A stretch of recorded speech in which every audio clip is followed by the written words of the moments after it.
côté. De l'autre côté, les choses démarrent bien. Alors, il n'y a pas un autre côté tout de suite, hein, d'abord. On va, je vais énumérer les étapes de la dissolution du moment. Peut-être, je vais prendre 5 10 minutes pour prendre un verre d'eau et après on commence. D'accord. Voilà, juste Ok, à tout de suite. dans 5 minutes. Je laisse les papiers où ils sont.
Voilà.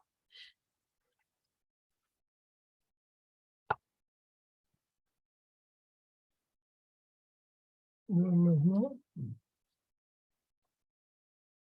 on va essayer de parler des étapes de la dissolution du mouvement de la mort.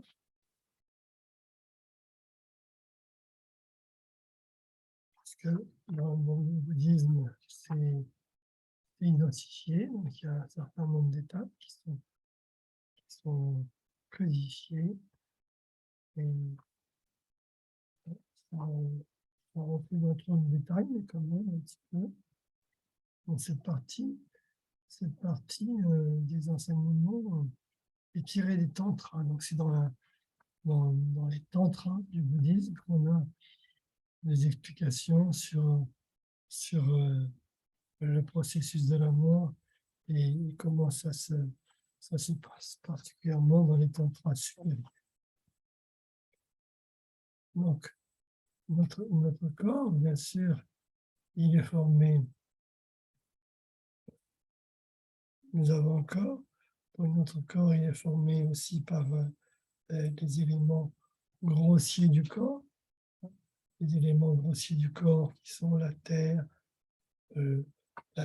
l'eau, le feu, l'air et l'espace. Enfin, l'espace, non. L'espace, c'est autre chose. La terre, l'eau, le feu et l'air. Hein, ce sont les 4 éléments qui composent le corps. Donc, la terre, c'est tout ce qui est les éléments solides du corps, c'est la substance solide du corps. L'eau, bien sûr, c'est les fluides corporels. Le feu, c'est la chaleur qui réside dans notre corps. Et l'air, ou le souffle, qui est l'énergie, qui permet de respirer, etc. Et donc, au moment de la mort, il va y avoir une certaine correspondance entre ces éléments, également entre ce que nous appelons les agrégats. Est-ce que tous, vous avez entendu parler des agrégats? Wow. Oui. Oui, tous. Et 5 agrégats, ça vous dit quelque chose? Les autres? Bon, les 5 agrégats, c'est en quelque sorte l'ensemble des facultés psychophysiques. Donc, le premier, la forme, donc, qui est le corps. Ensuite, la conscience. Et les consciences, plutôt, on pourrait dire, la conscience sensorielle, la conscience mentale, les divers niveaux de conscience subtile. Et puis, entre les deux, on peut dire des connecteurs psychophysiques, donc le fait d'être capable de ressentir des sensations, la sensation, le fait d'être capable de les identifier, c'est l'invention, donc l'identification, et les formations relationnelles, le fait de générer des intentions pour faire des choses. Donc, c'est 5 éléments. Et il y a les 5 agrégats, il y a les 4 éléments, donc la terre, l'eau, le feu, l'air. Et donc,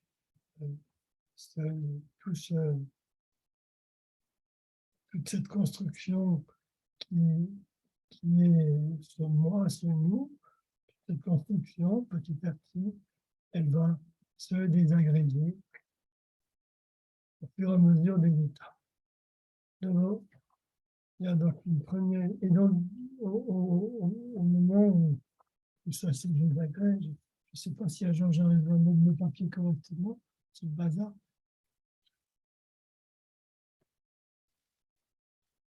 Et donc, on va arriver à 8 étapes.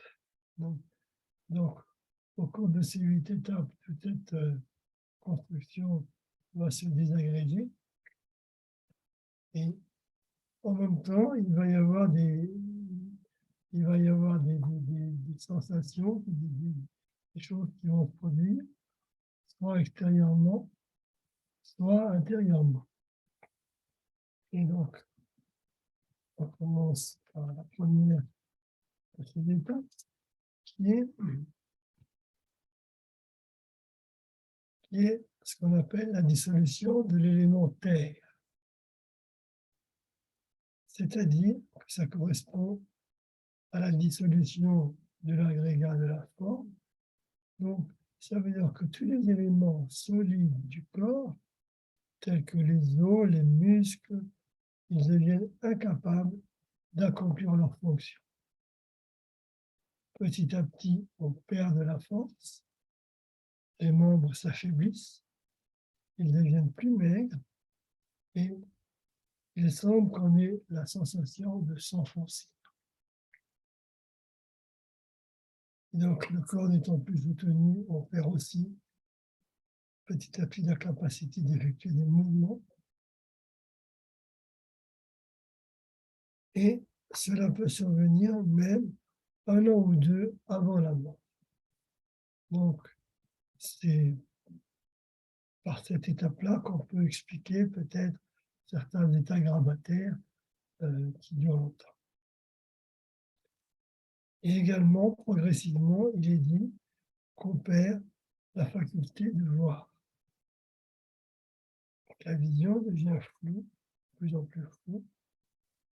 Et donc, la conscience sensorielle qui disparaît à ce moment-là, c'est la conscience visuelle. Donc, au cours de cette première étape, toutes les parties solides du corps deviennent, s'affaiblissent. On perd la conscience sensorielle, on perd l'organe de la vue.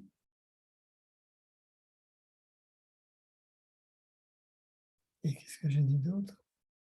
Voilà. Conscience visuelle, la faculté de voir, le fait de pouvoir rester debout, l'agrégat de la forme et l'élémentaire. Et au niveau du signe intérieur, il semble qu'on soit sujet à des visions qui sont semblables à des mirages. Et donc, ces mirages sont des images mentales fabriquées par l'esprit. Et alors, sans vouloir justifier ça par aucune preuve scientifique que je ne suis pas capable de donner, il y a quand même à ce stade, au niveau des visions, des choses qu'on retrouve dans les personnes qui sont en fin de vie, le genre d'hallucination, que en général on attribue à la morphine ou à des produits similaires. Alors, il est peut-être vrai que la morphine ou les produits similaires peuvent générer des visions comme ça. Hein. Néanmoins, la nature des visions, c'est un produit du karma. Le fait qu'on voit des oiseaux ou des serpents, pour exagérer, ça, c'est pas simplement l'action de la morphine. Hein. C'est aussi l'action de notre karma. Hein. Et donc là aussi, c'est aussi un signe un petit peu soit de la paix de l'esprit, soit de l'agitation mentale. Parce que si nous voyons des choses terribles, eh ben, c'est un signe d'agitation mentale qui nous est amené par le karma. Si nous voyons des choses paisibles, c'est aussi un témoin du calme mental qui nous est aussi amené par le karma. Donc, c'est ces visions qui se présentent. Effectivement, médicalement, on peut dire que c'est dû à la morphine ou autre, mais personnellement, dans mon moment, elle ne prenait pas de morphine dans les derniers jours, et elle voyait quand même une petite souris qui courait au plafond, comme ça, et donc elle l'a regardée en disant, elle voyait une petite souris, donc voilà. Et donc c'est ça qui, pour moi, ça confirme bien le fait que même si médicalement, il peut y avoir des produits qui amènent des hallucinations, la nature de ces hallucinations, elle est dans ce qui est dit dans les textes, et donc, ce sont des images mentales qui sont fabriquées par l'esprit du fait du karma. Donc, c'est le karma qui amène ces images mentales par l'esprit. Maintenant, les pages sont compliquées.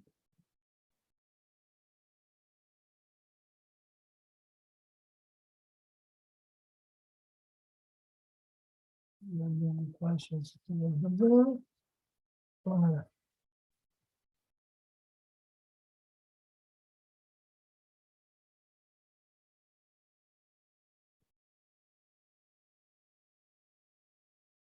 Et donc, effectivement, si l'esprit est perturbé et qu'apparaissent des images mentales qui sont très perturbantes, il n'y a plus la capacité dans l'esprit de distinguer entre les hallucinations et la réalité. Et donc, ça peut être une raison qui accroît le sentiment d'inquiétude et donc d'augmenter la peur ou l'angoisse. D'où vraiment l'importance d'être paisible et tranquille pour ne pas être sujet à, à, à une vision terrible.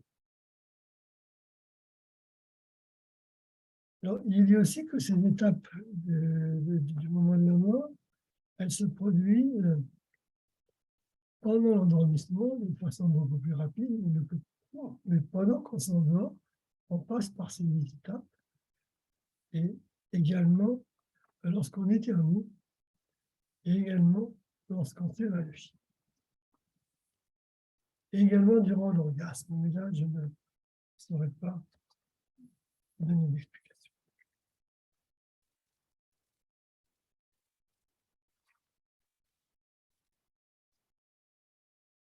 Donc là, nous avons passé la première étape où le corps est dans la capacité de se mouvoir et où l'obscurité s'installe petit à petit et où des visions apparaissent. Et dans la deuxième étape, cette fois-ci, c'est l'élément eau qui, lui, va disparaître, se dissoudre. Et donc, tout ce qui touche au fluide corporel va commencer à se résorber, le sang, la salive, l'urine, la sueur, etc. Et cela s'accompagne également d'un dessèchement de la bouche. Au niveau des 5 agrégats, celui qui se dissout, c'est l'agrégat des sensations. Et le corps donc ne peut plus expérimenter de sensations, ni de plaisir, ni de souffrance qui sont associées à une quelconque des consciences. Et en même temps, le sens de l'audition se résorbe. Donc, petit à petit, on n'entend plus. Et la conscience auditive elle-même est dissoute.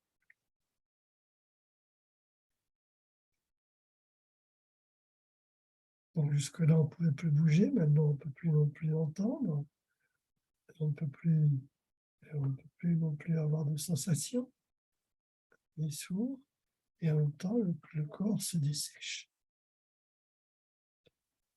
Et au niveau des signes intérieurs, il est dit qu'on perçoit comme l'apparence d'une légère fumée, comme des bouffées de brume qui apparaissent. Et là aussi, ce sont des images purement mentales, puisque même la conscience visuelle est dissoute, et donc au niveau de la conscience visuelle, il n'y a aucune image qui apparaît au cerveau. Donc c'est vraiment une image mentale.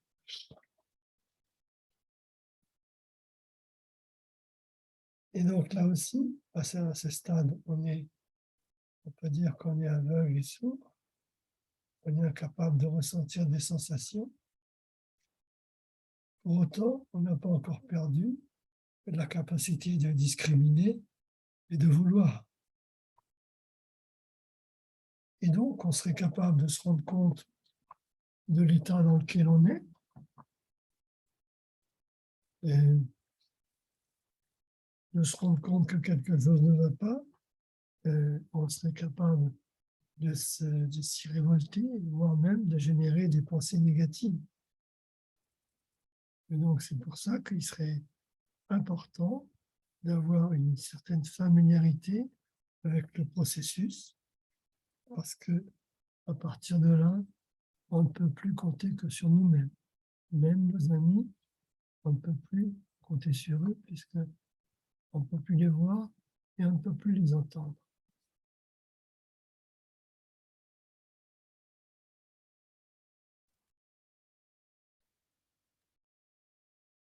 Et il y a une méditation sur ces 8 étapes que, si vous voulez, je vous enverrai, ou que je mettrai avec l'enregistrement sur ce truc. Enfin, on trouvera une solution. Et là, nous passons à la 3e étape, qui est la dissolution de l'élément feu. Et donc, le feu, c'est cette chaleur qui fait vivre le corps, et la chaleur diminue du fait qu'on devient incapable d'assimiler des aliments. Et donc, le corps devient froid. Alors après, il y a des traditions qui viennent se greffer dessus. On dit que le corps devient froid. Il est dit que si on a vécu sans vertu, la chaleur descend vers le bas du corps en partant du sommet de la tête. Et que si au contraire on a vécu dans la vertu, la chaleur monte et c'est la partie inférieure qui refroidit en premier.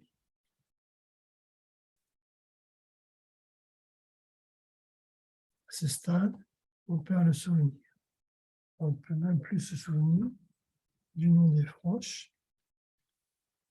Et l'agrégat qui est ici dissous est celui de la discrimination, et la conscience sensorielle qui est dissoute, et la conscience olfactive.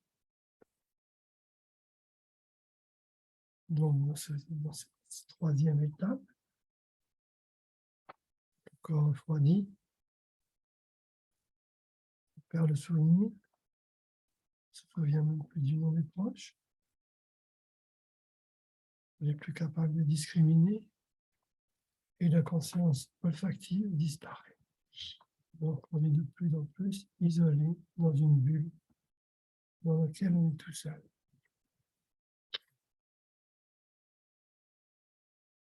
Et au niveau intérieur, il y a la vision d'étincelles dans l'espace, un peu comme des étincelles sur le fond noirci d'une poêle à griller de grains, ou comme des lucioles. Donc à ce stade, on ne peut plus communiquer avec l'extérieur, on ne peut même plus discriminer, on ne peut même plus se rendre compte que l'état d'esprit n'est pas adapté ni ne changer. On est complètement sur la lancée de ce qui s'est produit précédemment.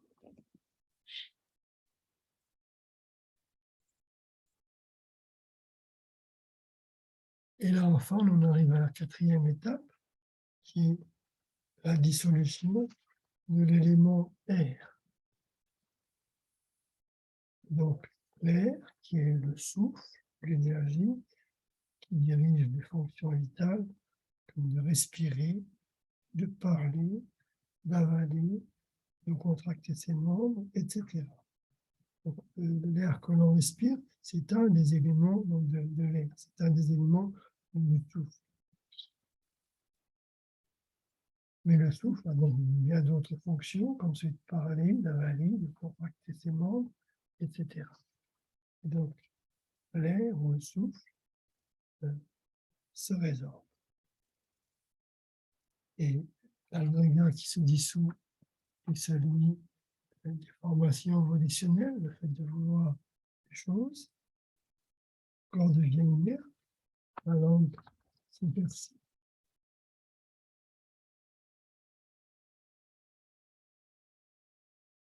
Il n'y a plus aucune capacité d'expérimenter les saveurs. Le sens du toucher disparaît. La conscience olfactive se dissout.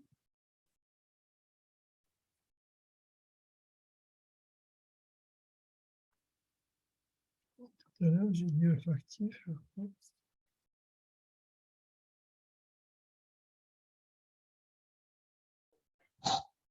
Oui, dans la troisième étape. Oui, c'est l'audition, c'est l'audition qui disparaît. La capacité à entendre, l'audition.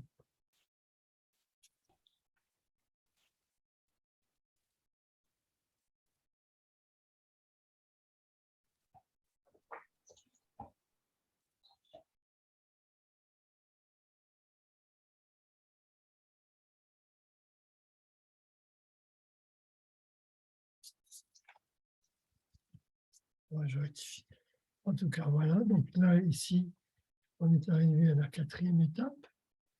Et donc, pratiquement, nous pourrions dire que à ce stade correspond à peu près à celui qu'on pourrait appeler mort clinique. Puisque les membres ne sont pas, le corps ne bouge plus, ne respire plus, donc le cœur ne bat plus, forcément. On n'a aucune capacité, aucune conscience sensorielle ne fonctionne. Et tous les agrégats, sensations, identification, etc., tout ça s'est dissous. La respiration par les narines s'est arrêtée. Et donc, c'est ce qui pourrait ressembler à ce qu'on pourrait appeler la mort clinique. Un petit peu de moins en moins quand même, puisque maintenant, de plus en plus, on va voir du côté du cerveau ce qui se passe. Et donc, même si le corps physiquement est terminé, il pourrait y avoir du côté du cerveau encore, au niveau des encéphalogrammes, il pourrait y avoir quelque chose. Maintenant, la définition de la mort au niveau clinique, elle est un peu plus compliquée que cela, que le simple arrêt de la respiration et du cœur. Hein. Mais en tout cas, on est à ce stade-là. Donc à ce stade-là, tout s'est arrêté. Et intérieurement, il y a la vision du grésillement de la flamme d'une bougie sur le point de s'éteindre. Et donc là, on pourrait dire qu'en apparence, la personne est morte. Du point de vue bouddhiste, les choses ne sont pas terminées, puisqu'on n'a pas encore parlé de la dissolution de la conscience elle-même. La conscience, j'ai dit, c'est un millefeuille. Il y a donc la conscience grossière, donc le mental grossier, le mental subtil, et puis il y a aussi les consciences sensorielles. Donc les consciences sensorielles, elles sont parties. Et donc le mental grossier est en train de partir. Et donc là, ça fait appel aussi à des notions un petit peu plus ésotériques, dont il faut que je vous donne quelques minimums d'explications avant de continuer. Donc, là maintenant, pour la suite, ça va aussi faire appel à d'autres notions. On va parler de chakras. On va parler de gouttes subtiles, on va parler de canaux subtils, on va parler de ces choses-là qui sont un petit peu très ésotériques et qui peuvent varier selon vos lectures. Hein. Donc, moi, ce que je donne ici, c'est quelque chose que j'ai pris dans un livre de Sa Sainteté qui s'appelle « Vaincre la mort et vivre une vie meilleure », parce qu'il donne une explication peut-être simple des chakras, des gouttes subtiles, des canaux subtils, etc. Mais il donne l'explication simple du point de vue bouddhiste. Maintenant, si vous étudiez des choses au niveau de l'Inde, etc., ou d'autres choses, vous pouvez avoir entendu des choses différentes. Hein. Moi, je ne dis pas qu'elles sont fausses, je ne dis pas qu'il y a que ce que je dis est vrai, j'explique ce que j'ai appris. Voilà. Et donc, excuse-moi, Elio, tu peux répéter le titre du livre, s'il te plaît? Vaincre la mort et vivre une vie meilleure. Merci beaucoup. De Sa Sainteté le Dalai Lama. Donc, pour le bouddhisme, on voit bien que le processus de la mort, il n'est pas encore terminé. On n'est pas encore arrivé au bout. Et,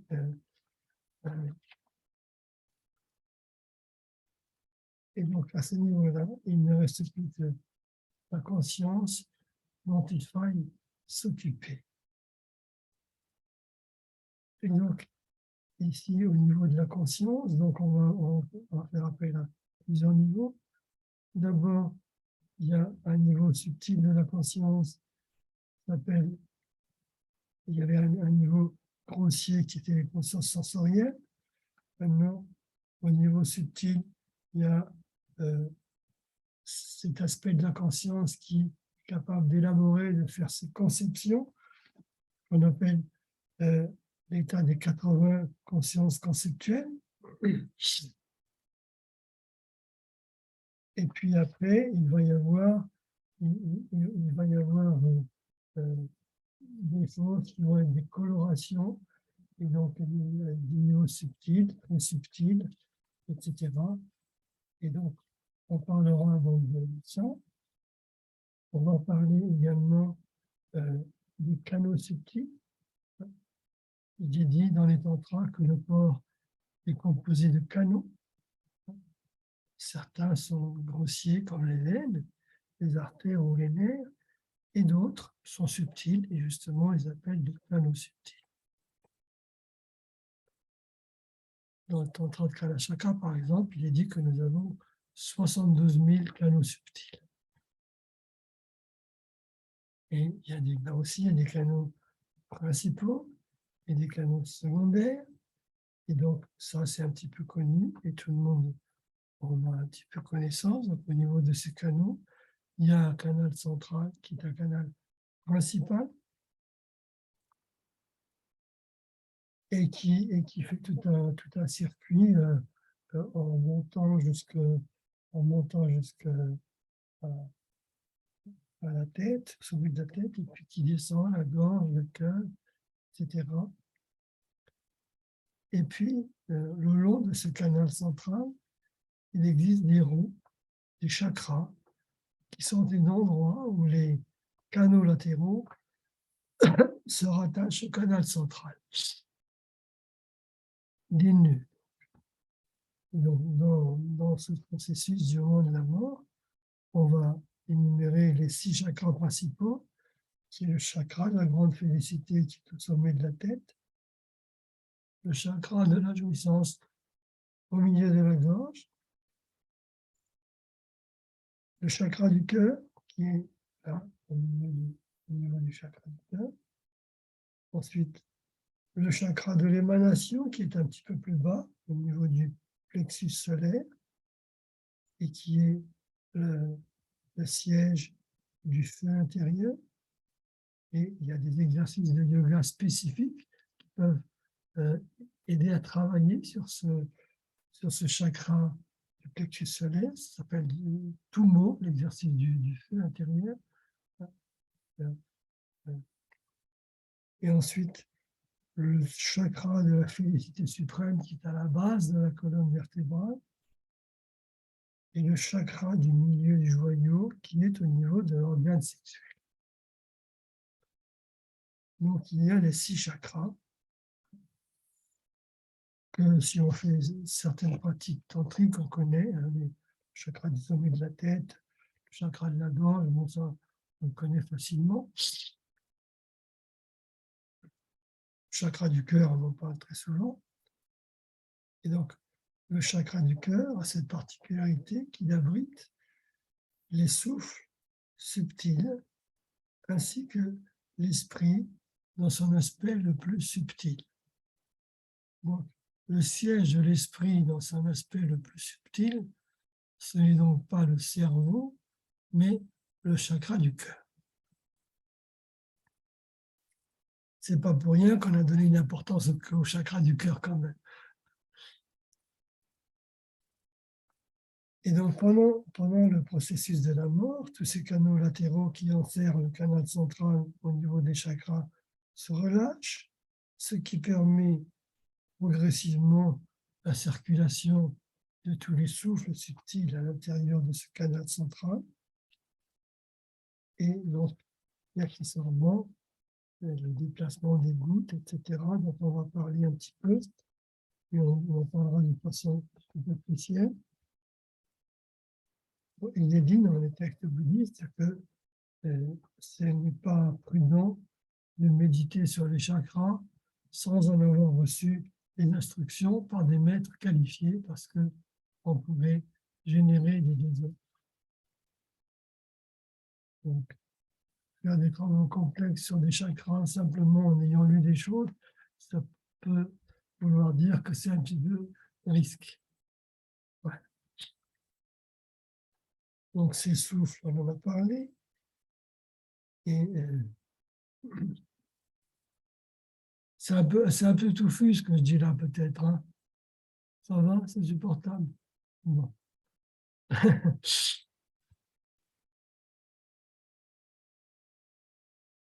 Pourquoi tu as dit que c'était un peu dangereux? C'est écrit dans les textes, parce que si on est maladroit, on peut faire on peut mal s'en sortir, quoi. Oui.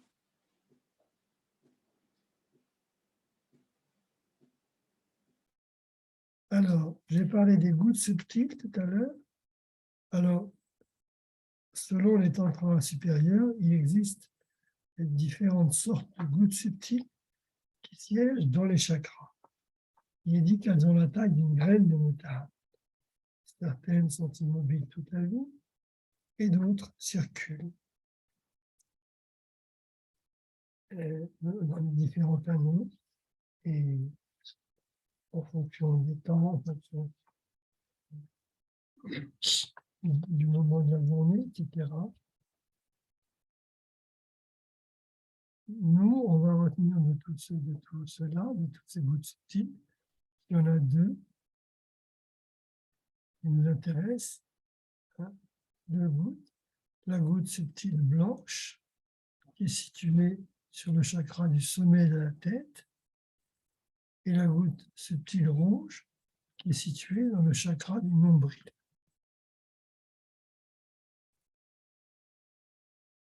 Donc, le décor est planté. Il y a le chakra du sommet de la tête, il y a le chakra du nombril, il y a la goutte rouge au chakra du nombril, il y a la goutte blanche au sommet de la tête, il y a ces canaux subtils qui sont ouverts ou fermés, qui permettent la circulation de ces souffles. Et puis maintenant, on va revenir aux étapes de la dissolution, donc à l'étape numéro 5. À l'étape numéro 5, où justement, au niveau de l'esprit, les 80 consciences conceptuelles se dissolvent, et donc on arrive au premier niveau subtil de l'esprit. Ces 80 consciences conceptuelles s'étant dissoutes, apparaît ce premier niveau subtil de l'esprit. Alors, dire apparaît, c'est une bizarrerie, puisque à ce moment-là, dans notre organisme, dans notre mental nulle part, il n'y a rien pour voir. Donc, c'est une façon de dire. Apparaît une lumière blanche. Ce qui apparaît à l'esprit, c'est une lumière blanche, brillante. Il est dit comme un ciel brillé par la lune. On dit aussi que c'est une apparence semblable à la lumière. Et évidemment, c'est une apparence puisqu'il n'y a rien à l'extérieur qu'on perçoit, il n'y a rien à l'intérieur, ni que l'on puisse percevoir, ni qui puisse, ni qui puisse être perçu, ni qui puisse percevoir. Il n'y a ni organe de la vue, ni rien. Donc c'est juste une clarté qui se manifeste à l'esprit. Nous pouvons dire, par comparaison avec une image que donnait un autre lama lorsqu'on parlait de l'esprit, il disait qu'à la base, l'esprit, c'est comme l'écran de cinéma, il est blanc. Et puis, toutes les émotions, tout ce qui se produit dans l'existence, hein, c'est ce qu'on projette, c'est le film qui se projette sur l'esprit. Et donc là, nous sommes au moment où le film s'est arrêté, il n'y a plus de film qui se projette. Alors ce qui émerge de tout ça, c'est la clarté, la brillance de cet esprit qui est pur, qui n'est pas pollué par rien, ni par les conceptions, ni par les souvenirs, ni par la mémoire, ni par les attentes, par rien. Il ne sait plus qui il est, il ne sait plus comment il s'appelle, il ne sait plus, il a oublié le jeu, il a oublié tout ça. Voilà, c'est juste un esprit clair, c'est une apparence claire. Alors, on le définit comme ça, parce que les mots ont leurs limites, mais c'est sinon de ça qu'il s'agit.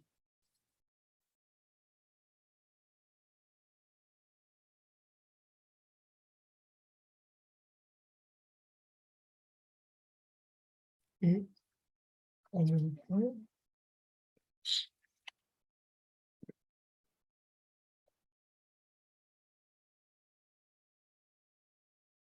même temps, il se produit un relâchement du chakra du sommet de la tête et cette goutte blanche qui réside sur le chakra du sommet de la tête, du fait que le chakra est relâché, ça crée de l'espace pour qu'elle puisse descendre et elle commence sa descente lente vers le chakra du cœur qui est en bas.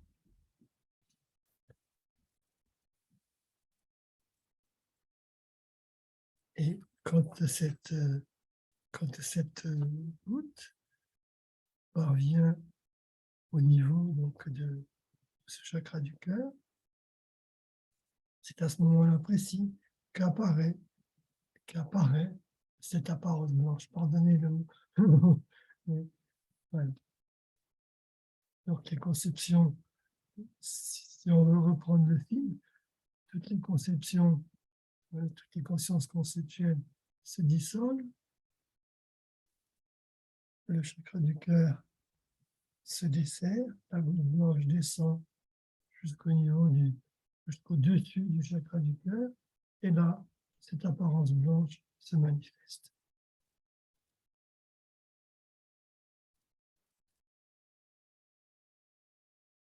Ensuite, donc nous sommes avec cette goutte blanche qui est au-dessus du chakra du cœur, et cette apparence blanche. Vous ne voyez pas bien ce que je fais, ça va rien. Et donc, nous sommes au-dessus du chakra du cœur, et cette apparence blanche apparaît. Et tout de suite après, ce ciel mental d'apparence blanche se dissout et apparaît une vision rouge comme un ciel d'automne. Alors, on dit aussi que ça a l'apparence d'un très vif coucher de soleil. C'est une brillance plus intense que l'état précédent, mais d'une coloration rouge orangée. Et comment cela se fait-il se produire? Eh bien, c'est que sur le plan physique, également, les souffles ont pénétré par le canal central, également par le bas, et les nœuds des chakras inférieurs se relâchent, et la goutte rouge qui était sur le chakra du nombril commence à remonter vers le cœur, et lorsqu'elle arrive dessous le chakra du cœur, cette apparence rouge se manifeste.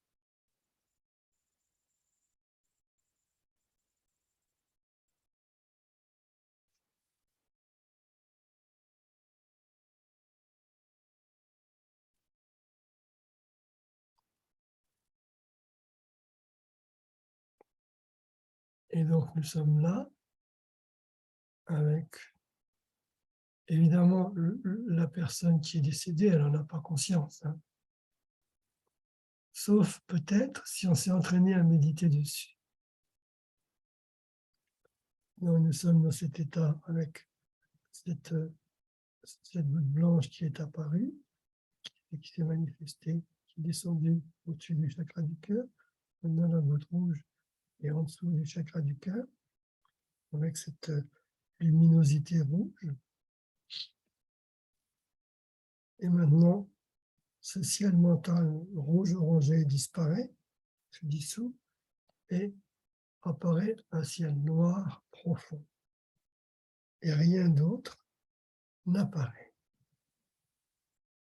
Je dis qu'on n'avait pas beaucoup conscience, mais en tout cas, si on quelques consciences qu'on a eues, il est dit qu'il y a une perte totale de conscience à ce moment-là, comme lors d'un évanouissement.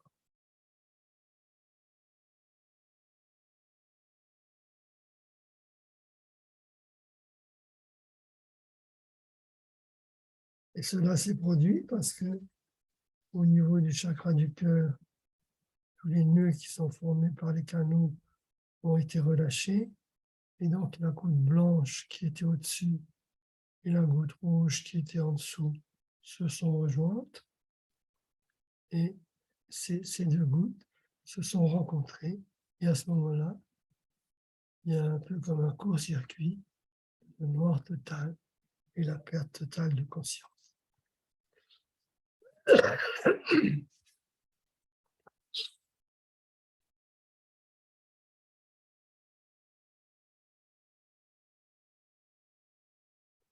Et à ce moment-là, donc nous sommes arrivés à la 8e étape. Nous sommes arrivés à la 8e étape, et après ce stade d'inconscience, se manifeste celui qu'on appelle l'esprit de claire lumière.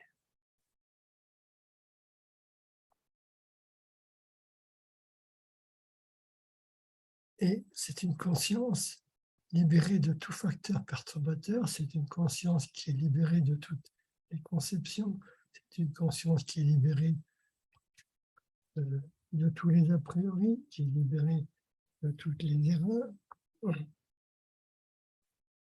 Et sur le plan physique, les gouttes blanches et rouges se dissolvent.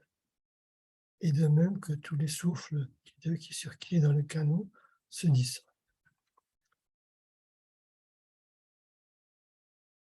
Et pour la plupart des gens, ces étapes se produisent d'une manière très, très difficile, très rapide, sans qu'il y ait vraiment conscience. Et d'autres, semble-t-il, sont effrayés par cet aspect lumineux lorsqu'il se manifeste. Et donc, cette conscience subtile peut demeurer dans le corps pendant 3 jours. Et pour les pratiquants, ça peut être une occasion précieuse de prendre conscience de la nature des choses. Puisque là, en étant dans la claire lumière, nous sommes dans le niveau le plus subtil de l'esprit. Et c'est le niveau que l'on cherche à atteindre en méditation, en travaillant sur le calme mental, entre autres, hein, d'avoir un état d'esprit qui n'est affecté par rien. Et donc, il y a un effort à faire pour se débarrasser de tout ce qui est sensoriel et de tout ce qui est mental, de tout ce qui est du raisonnement mental, il y a un gros effort à faire. Et donc là, pendant le processus de la mort, cet état de l'esprit débarrassé de tout, on l'obtient spontanément. Donc, pour les méditants, pour les pratiquants qui sont intéressés par la méditation, c'est une étape intéressante parce que si on arrive à prendre conscience qu'on est dans cet état d'esprit particulier et que l'esprit étant débarrassé de toutes sortes de tout a priori, de rien, d'aucune conception erronée, de rien qui soit perturbé par l'ignorance, par le karma. Il n'y a rien qui puisse nous pousser dans le cycle des existences, et pour peu qu'on se mette à observer les phénomènes, alors la nature ultime des phénomènes, cet aspect de vacuité, il nous apparaîtrait, semble-t-il, spontanément.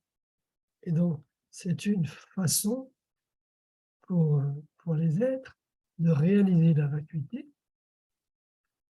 Et donc, une fois qu'on a réalisé la vacuité, on est en mesure d'entrer sur le chemin des bodhisattvas, et donc on n'est plus soumis à la poussée du karma, mais puisqu'on a été au-delà.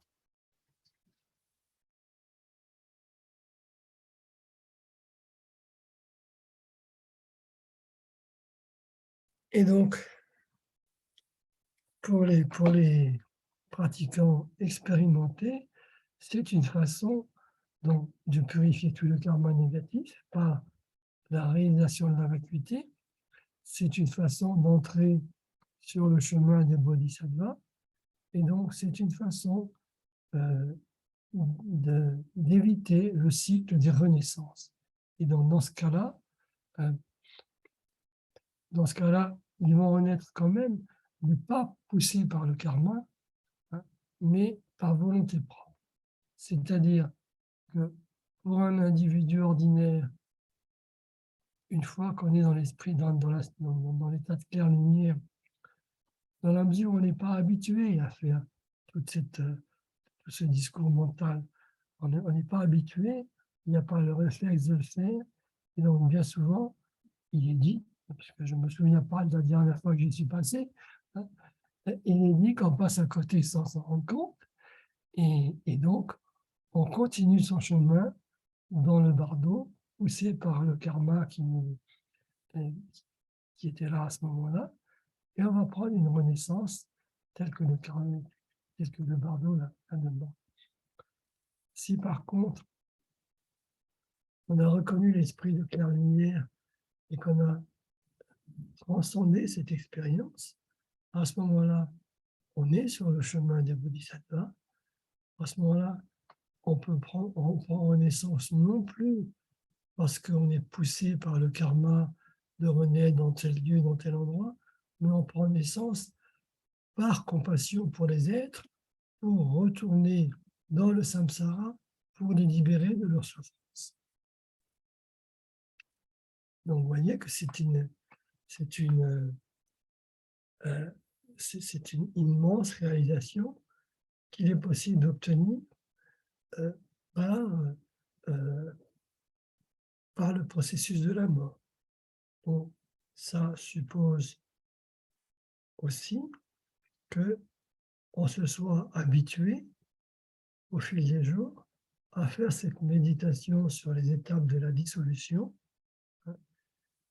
parce qu'on nous dit que une fois que cette méditation, une fois qu'il y a la force de l'habitude, s'est emparée de cette méditation, alors qu'on soit dans le processus de la mort ou qu'on soit dans le processus de méditation,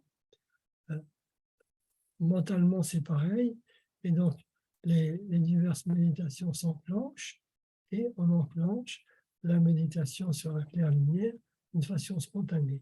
Et là, comme on est vraiment dans la claire lumière, qu'on est vraiment dans, dans un état de concentration particulier, puisque on est débarrassé du corps physique, plus que ça, on ne peut pas, hein, à ce moment-là, donc, il y a capacité de, par l'esprit qui n'est perturbé par rien, de percevoir vraiment la nature des phénomènes et donc de réaliser la vacuité. Elio, s'il vous plaît, est-ce Oui, que cette méditation est-ce que c'est Poa? non. Non, Poa, c'est autre chose. d'accord.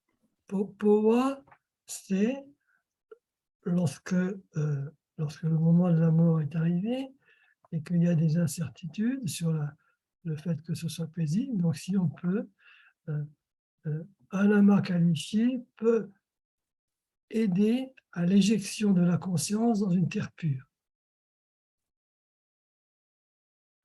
Donc là, en général, par la méthode de Poa, c'est la terre pure d'Amitabha. Hein. Donc, le lama fait une méditation, il se concentre et il visualise que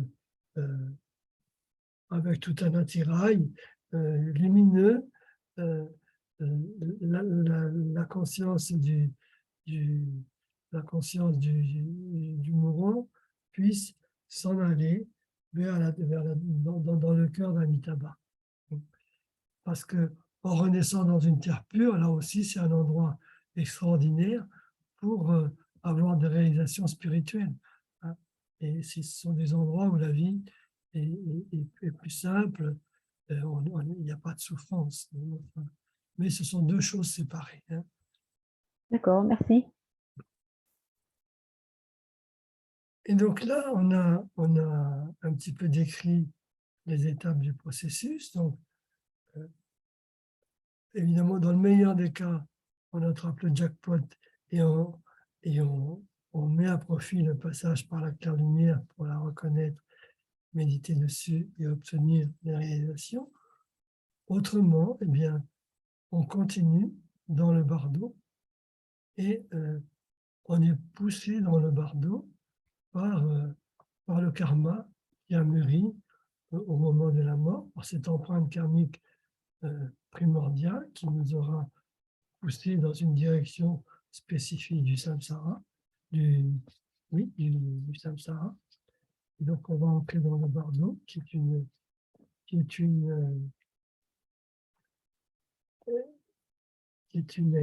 là aussi, qui est une étape transitoire. Le bardo, ce n'est pas un endroit où on reste tout le temps. Là aussi, il y a beaucoup d'enseignements. Dans celui où on nous a donné, il est dit que le bardo, on ne peut pas y rester tout le temps. Donc, on peut y rester au maximum 49 jours, qui correspond à cette période de 7 jours. C'est-à-dire que l'être qui arrive dans le bardo, il est poussé par, par, par la puissance de son karma et il va être guidé vers une direction pour renaître. Alors, si il n'a aucune capacité de méditation, s'il n'a pas eu d'entraînement à la méditation ni rien, s'il est comme nous, on va dire, il ne va pas pouvoir résister à la poussée et donc il va se retrouver dans la renaissance qui sera celle consécutive à l'empreinte karmique qui s'est manifestée au moment de la mort. Donc s'il avait un bon état d'esprit positif, etc., il ira probablement dans une bonne renaissance, autrement ce serait plus difficile. Si par contre l'être qui était un peu plus expérimenté, alors il pourrait résister à cette poussée. Il pourrait dire non, là, je ne veux pas y aller. Et il pourrait résister. Il pourrait résister. Et jusqu'au 7e jour. Au 7e jour, s'il n'a pas trouvé de renaissance, il va y avoir de nouveau un processus de dissolution dans le bardeau et il va renaître dans le bardeau. Ça veut dire qu'il va repasser par le processus de dissolution, etc. Et cela 7 fois. À la fin de la 7e fois, il va obligatoirement avoir une renaissance. Il va être expulsé du bardeau de toute façon. Mais on dit que les êtres qui ont développé certaines capacités peuvent, depuis le bardeau, donc, se permettre de choisir leur renaissance et ne pas et ne pas subir celle que leur karma, si elle ne leur convient pas.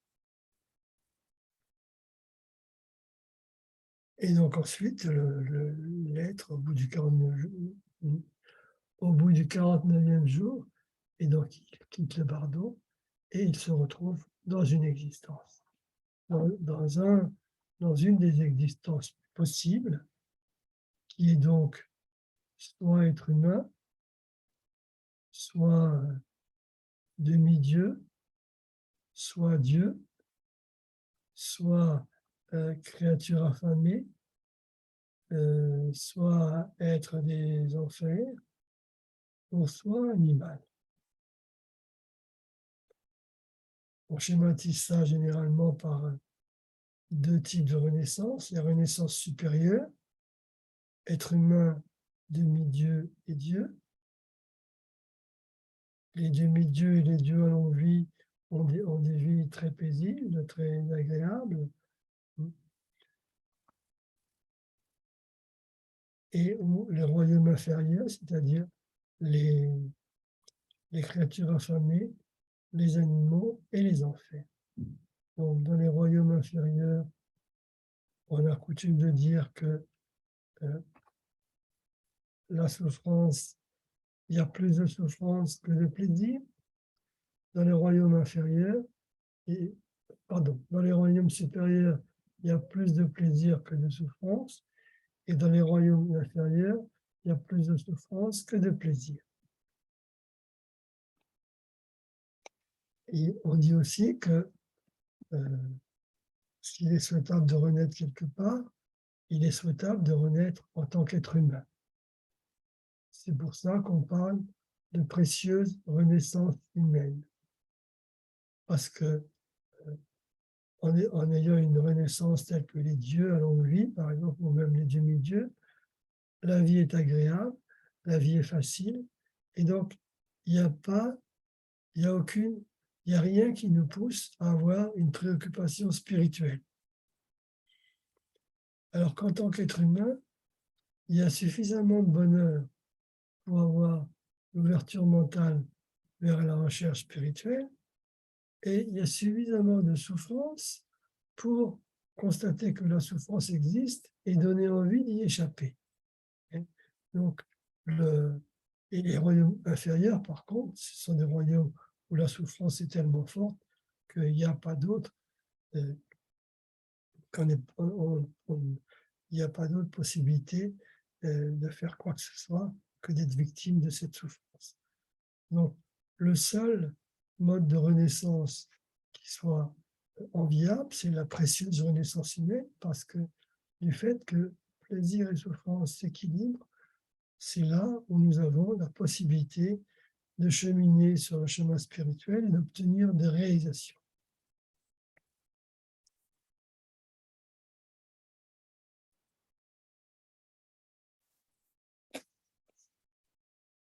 Et donc après, on va prendre une autre vie et on va repartir dans la vie suivante.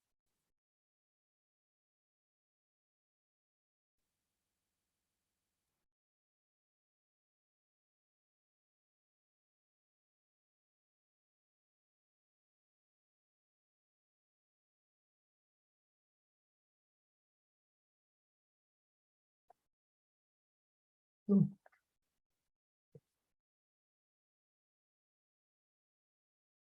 avec ça, on a vu un peu tout le cheminement, tout le cheminement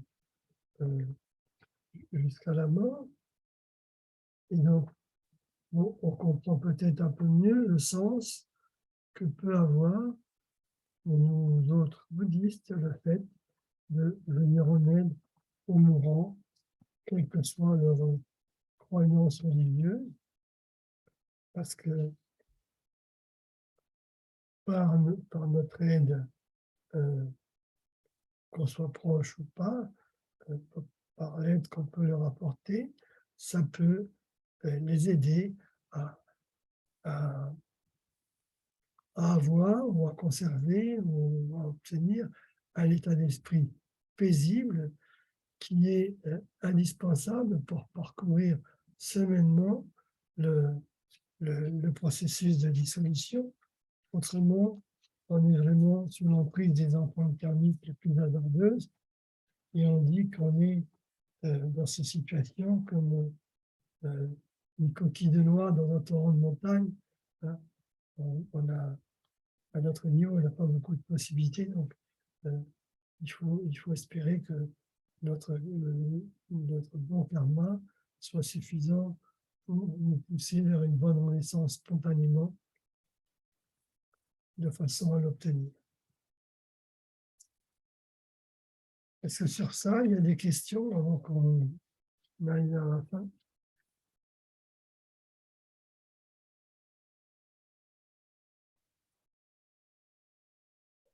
Oui, tout à l'heure, il a été question de la terre pure. Oui. Donc, en fait, si une personne parvient à la terre pure d'Amitabha, en fait, elle va y rester, elle ne va pas un jour se réincarner en bodhisattva. Elle pourra se réincarner en bodhisattva et ensuite aller là où la compassion le mènera. Parce que le bodhisattva, il peut aller n'importe où. Il est guidé par la compassion. Il n'a pas à craindre les effets d'un karma négatif ou autre. Et donc, au contraire, il va y avoir là où il y aura des êtres qui souffrent pour les aider à son tour à se libérer de la souffrance. Et en même temps, comme ça, il va cheminer sur son chemin de bodhisattva jusqu'à devenir lui-même Bouddha. D'accord, donc il quittera la terre pure alors. Ben, il quittera la terre pure le moment voulu, quand il sera... Voilà, je n'ai pas lu de détails à ce sujet, mais il y a, en ayant l'enseignement directement d'un Bouddha, c'est quand même plus facile d'obtenir des réalisations. Et après, ben, un jour ou l'autre, il quittera cette terre pure pour aller venir en aide effectivement aux êtres. Parce que les êtres qui sont dans la terre pure, ils ont déjà le Bouddha qui les aide au maximum. Ils n'ont pas. On dit que même le nom de la souffrance n'existe pas dans les terres pures. Donc, les bodhisattvas qui veulent aider les êtres qui souffrent, il va falloir qu'ils retournent dans le samsara. Merci beaucoup pour cette explication. Il n'y a pas de quoi.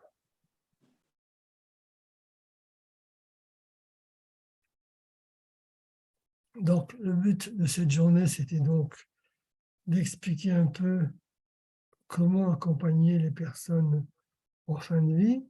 Vous voyez que je n'ai pas parlé beaucoup de comment faire ceci ou cela, parce que on ne peut pas, il n'y a pas de règle. Hein. On ne peut pas faire une liste si la personne dit ceci, enfin, si la personne fait ceci, on écrirait des chapitres entiers et ça ne serait pas complet. Hein. Il faut être soi-même tranquille et en paix avec le processus, hein, être paisible par rapport à ce qu'on fait, par rapport à l'idée de la mort, ne pas en avoir peur, ne pas avoir de crainte. Et ensuite, il faut avoir vraiment envie vraiment de vouloir être utile. Et c'est donc établir cette motivation altruiste de vouloir être utile. Et pas seulement une pensée d'être utile, mais vraiment un processus authentique et sincère, sans calcul, sans rien.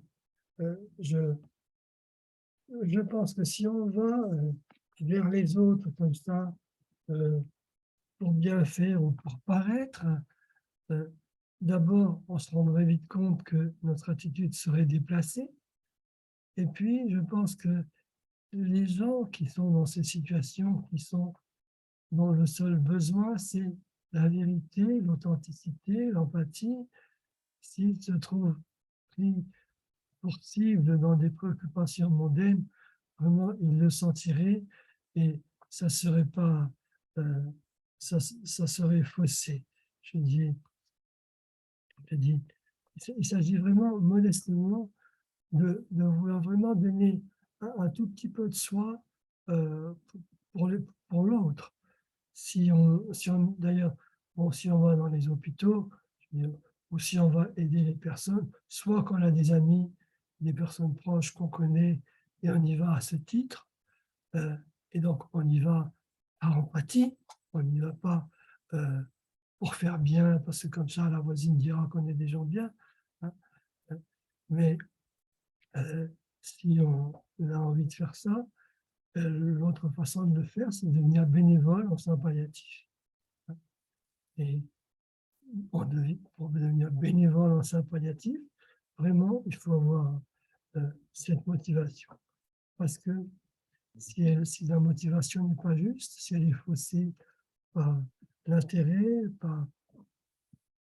par des gens qui peut-être parfois euh, ont vécu des deuils difficiles, pour eux, ça leur semble euh, une bonne façon de se remettre dans des situations pour un petit peu euh, se guérir d'un deuil qu'ils ont du mal à faire, ou pour faire des choses qu'ils pensaient devoir faire et qu'ils n'ont pas fait. Non, il ne faut pas y aller pour rien, pour aucun intérêt. Il faut y aller simplement dans l'esprit d'aider les autres. Parce que si on n'est pas sincère et juste, de toute façon, les autres vont le sentir. Et, donc, ça va pas marcher. Et si par contre, on est vraiment motivé par un esprit altruiste, par une pensée altruiste, alors là, euh, il faut aussi être modeste, hein. On va pas aider les autres. On ne va pas d'abord imposer notre vision du monde aux autres, hein. Il ne faut pas penser qu'on va y aller pour régler leurs problèmes, hein. On est là pour les accompagner. C'est-à-dire que c'est eux qui donnent la mesure et c'est nous qui suivons. Si, connaissant un peu la vie des gens, c'est pas on sait qu'il est fâché avec sa belle-fille ou avec son fils depuis 40 ans, etc. Si on est avec l'idée, tiens, ces deux-là, je vais les rabibocher, déjà c'est faux. Déjà c'est faux parce qu'on a une intention. On a une intention, on a une attente. Et donc, et, et donc, si on a une intention, une attente, au lieu d'être dans l'ouverture par rapport à l'autre, on va, qu'est-ce que je peux faire pour lui qui m'aide?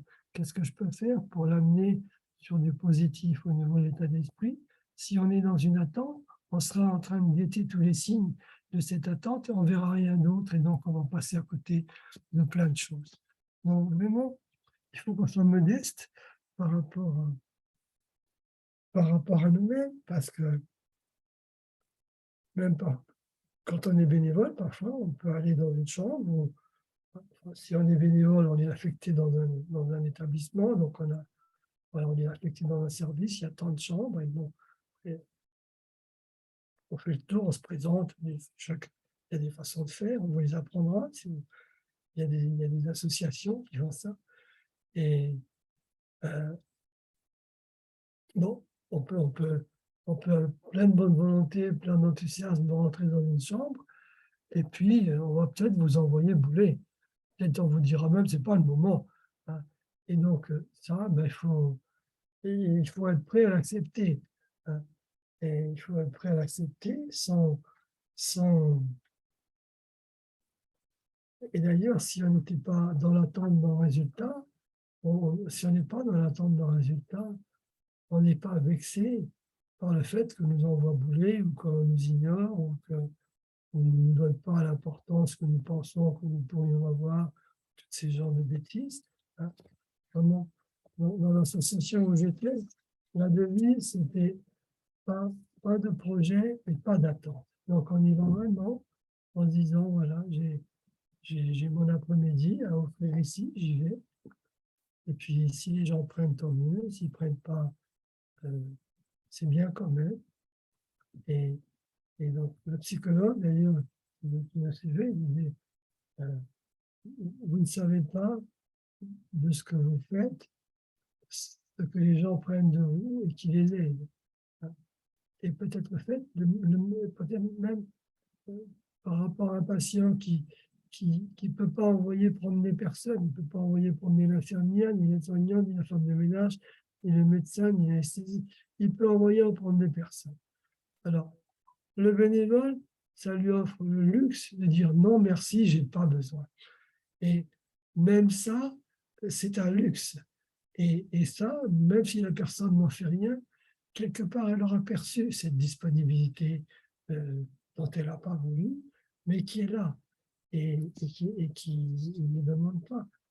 Et donc, ça ne lui aura pas échappé non plus. Parfois aussi, d'autres accepteront une présence pour être dans le bavardage léger, justement, au lieu d'être dans la gravité de ce qu'on aurait pu penser. Quelqu'un va vous demander de rester avec lui juste pour regarder la télé.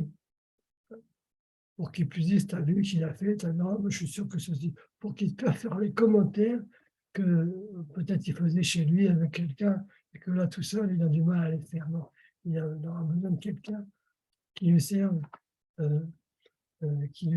pour pouvoir exprimer des commentaires par rapport. C'est pas grave. Hein.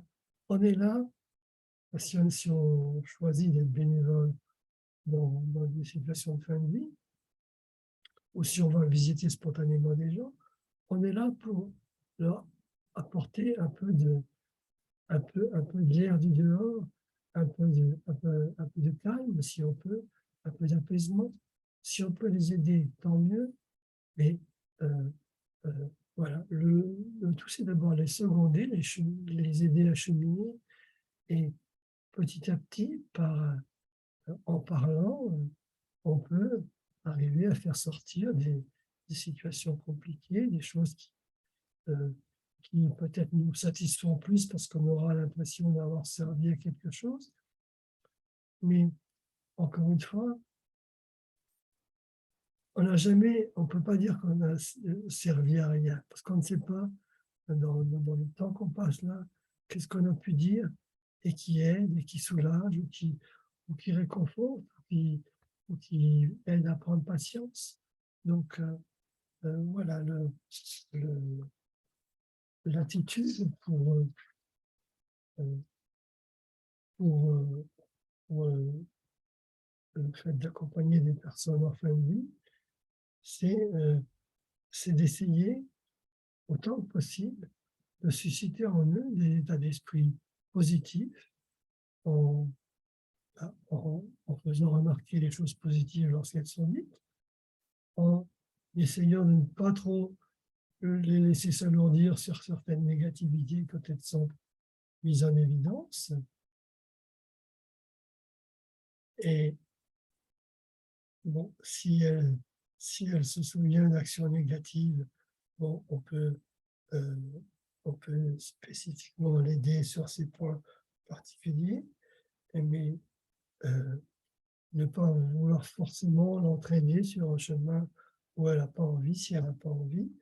Il faut plutôt l'entraîner sur le chemin du calme et de la tranquillité. Et ça, aussi avec l'humour. L'humour est une bonne façon d'aider les gens à aller outre par rapport à leurs problèmes, par rapport au quotidien difficile, etc. Et excusez-moi, est-ce que l'incinération peut nuire au travail de la réincarnation? Si ça peut Bon, durer jusqu'à 49 jours, donc ça veut dire qu'on ne devrait pas trop bouger le corps. alors, on dit généralement,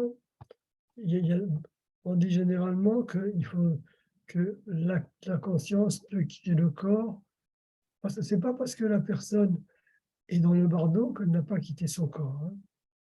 Ce sont deux choses différentes. Il y a des êtres particuliers, des grands lamas dont on a eu connaissance, qui semblaient, dont on pensait que la conscience n'avait pas quitté le corps, parce que justement le corps n'avait pas commencé à pourrir. Donc il y avait le corps avait encore une certaine température, en particulier je crois le 16e Karmapa, et aussi un autre lama, Gelugpa, dont le nom ne me revient pas maintenant. Et donc le fait que la conscience quitte le corps, c'est une chose. On dit qu'en moyenne, la conscience peut quitter le corps en 3 jours, mais ça peut prendre plus de temps. Et donc ça, c'est de la part d'êtres un peu plus réalisés. Donc dans ce cas-là, c'est sûr, tant que le corps semble être chaud, on ne le touche pas. Pour les êtres ordinaires, en général, bon, de toute façon, on voit bien que le corps, au bout des 3 jours, de toute façon, pour les êtres que nous sommes, c'est difficile à l'hôpital d'obtenir qu'on ne touche pas le corps pendant 3 jours. C'est difficile.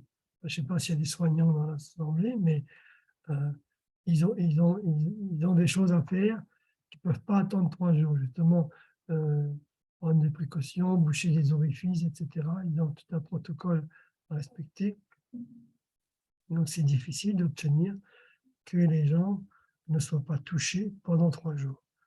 Et c'est pour ça, donc, quand si on peut, qu'on a la possibilité et qu'on a la personne adéquate, on peut faire ce processus de powa, ce transfert de powa, qui permet à la conscience de quitter le corps. Comme ça, on peut disposer du corps en quelque sorte, hein, et la conscience n'est pas affectée. Autrement, on dit que pour savoir si la conscience a quitté le corps, il faut observer s'il y a des écoulements par les orifices. Il y a des écoulements par les orifices, ce serait le signe que la conscience a quitté le corps. Mais bon, dans les hôpitaux, et donc on dit aussi, à défaut de quelqu'un qui puisse faire le powa, que en général, il est dit que la conscience quitte le corps par le haut du corps lorsque c'est pour aller vers une destination vertueuse. Et elle quitte la conscience par le bas du corps pour aller vers une dimension inférieure, donc vers une renaissance inférieure. Donc on dit que dans ce cas-là, puisqu'il faut toucher le corps et qu'il n'y a pas d'autre moyen, alors on commence par toucher la tête. Peut-être tirer un peu les cheveux, ou toucher la tête, ou tirer un peu les cheveux pour susciter le départ de la conscience par là, de façon à pouvoir disposer du corps en toute tranquillité. Mais c'est vrai que c'est un problème qui se pose pour certains à propos des dons d'organes. Parce que justement là, à propos des dons d'organes, non seulement on a besoin des organes, mais on a besoin tout de suite. Hein, parce qu'on ne peut pas attendre que les organes se désagrègent.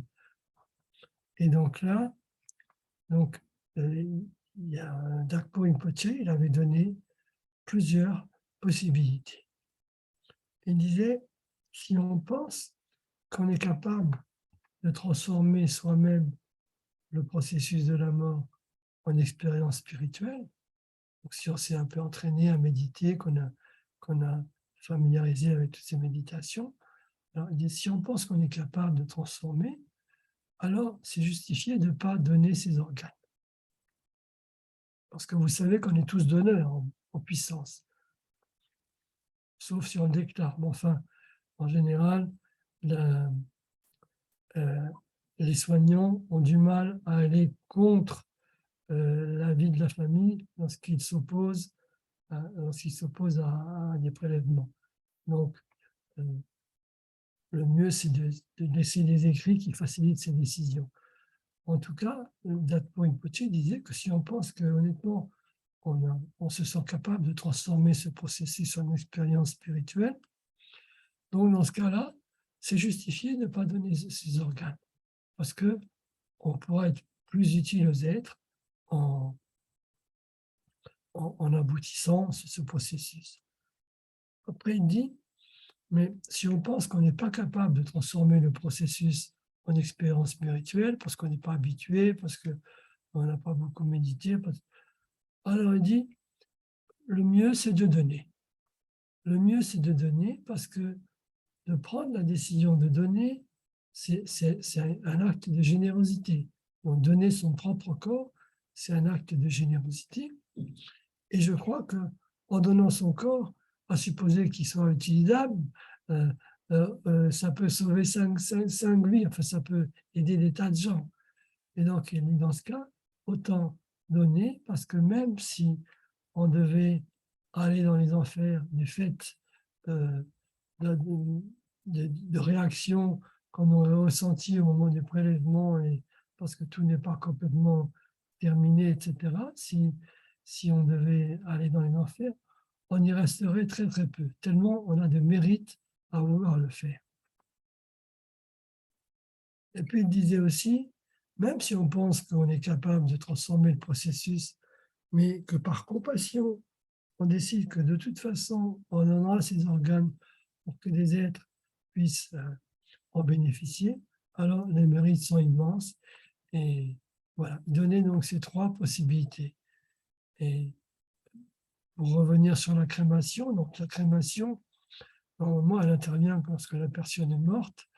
Et donc là, de toute façon, avec les délais actuels de crémation, où on ne peut pas avoir du jour au lendemain, parce qu'il y a toujours en tout cas à Paris, je ne sais pas ailleurs, mais il n'y a rien à craindre. C'est sûr que si la conscience n'a pas quitté le corps, c'est compliqué, mais généralement, dans les 3 jours, la conscience a quitté le corps, et pour les cas rares où le corps est encore chaud après 3 jours, je pense que les gens se poseraient des tas de questions avant d'aller à la crémation.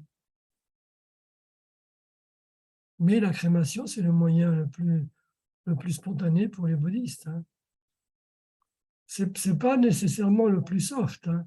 Vous savez que les Tibétains, où il n'y a pas beaucoup de bois dans les régions tibétaines arides, alors quand une personne mourait, eh bien, comme ils n'avaient pas beaucoup de bois, eh bien, ils avaient une solution, c'était de donner le corps en pâture aux vautours. Et donc, il y avait je ne sais pas si on peut appeler ça un maître de cérémonie, enfin, quelqu'un un croque-mort, qui, justement, préparait les corps en petits morceaux avec de la farine de sel. Donc, il faisait des boulettes avec le corps en petits morceaux et c'était donné au vautour. Et c'était considéré un geste de générosité puisque ça permettait à des animaux de survivre. Donc, vous voyez que les Tibétains, parfois, c'était aussi assez hard. Hein. Voilà, voilà. Elio, s'il te plaît, je voudrais une précision. Oui. Tu donnes des enseignements sur ce sujet, donc sur l'accompagnement et sur la mort, plusieurs fois, enfin, il me semble. Hein. Et je voulais savoir si ça s'était déjà passé ou si tu envisageais un jour de faire une retraite carrément à Saint-Côme sur plusieurs jours sur ce sujet. Et c'est dans les choses, oui. Ah, d'accord. Arnaud y pense. Moi aussi, je crois que j'ai fait une fois. On pourrait faire une retraite sur la mort. Je l'avais déjà fait une fois. Bon, je redirai les choses que j'ai déjà dites parce qu'il n'y a pas eu de nouveauté dans moi depuis. Il n'y a pas eu d'autres scoops hein, que ceux qui ont été. Mais néanmoins, c'est intéressant de passer du temps sur ces éléments pour méditer aussi dessus, pour un petit peu Tout à fait. aborder ça d'un aspect plus contemplatif, on va dire. Et donc, j'ai ça dans l'idée. Il faut juste que Maître Arnaud trouve la place dans les activités. D'accord, parce qu'à la retraite, j'ai fait une retraite à Saint-Côme, là, et en fait, sur la douzaine de personnes, on était déjà 3 à se poser la question, hein, à se dire, ah, ce serait bien qu'il y ait une retraite sur le sujet. Donc voilà, nous, ma question. Oui, mais non, on peut. J'ai fait une il n'y a pas longtemps qui s'appelait Retraite sur la fin, changer le regard sur la fin de vie. Mais c'était vraiment un week-end. Mais bon, parce que je ferai volontiers ça autour d'une pratique spirituelle, Oui, avec bien sûr, soit le Bouddha médecine, soit l'agence Vajrasattva. va. Ça serait bien de coupler les deux, quoi, euh, dans les méditations, les explications et les récitations de mantras sur quelque chose d'un petit peu complet. Oui, tout à fait, hein. C'est une idée comme ça. Donc, c'est dans, c'est dans, C'est dans je l'air vais du temps. c'est dans le tuyau, mais en tout cas, j'en ai parlé avec Arnaud déjà. Très bien, d'accord. Je remercie. Ben, merci. En attendant, donc il est 17 heures, donc on a terminé. Hein. Je termine un petit peu plus tôt que d'habitude parce que je voudrais vraiment aller passer mon test pour demain, pour être sûr.